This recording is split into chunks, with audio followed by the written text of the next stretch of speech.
محمد سياد بري وحا أن كفايدني مد أقوين وحا كميدا dadka macnaha in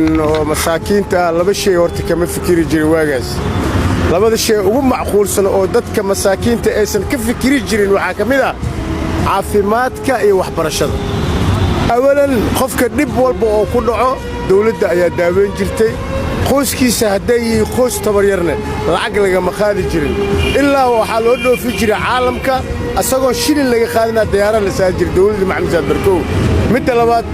dadka oo masaakiinta ah ama dadka tabarta yar caruurtoodana waxbarasho ilaa heer jaamacadood lacag la'aan bay ku dhigi jireen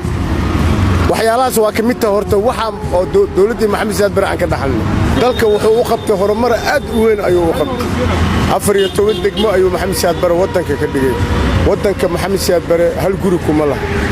sidii hadda hogaamiyaalkan oo konton guri oo Soomaaliya ku dhisteen oo kale ma ahan ninkaas Soomaaliya Maxamed Saad Barre hal guri kuma laha waa nin kacaan u ahaa oo wadankiisa iyo dadkiisa xogo u xarbin jiray inkastoo xogo yar aad macnaha oo ugu liitay dhinaca oo macnaha dhinaca diinta macnaha badi dadka diinta islaamka kuma dhaqan jirin dimuqraadigiisu oo isticmaali jiray laakiin dimuqraadigiisa ayuu ka daacad ahaa oo wadanka kacaan buu ahaa oo si nadiif ah ayuu wadanka u maamuli jiray wax 4.5 la dhaayna ma bajiri jirin dadka isku mid ay ahaayeen ku soo gaaray dawladda Maxamed Saad Barre lixna jiraan yani oo 2 sano dhiman. Waa ma santa. Assalaamu alaykum.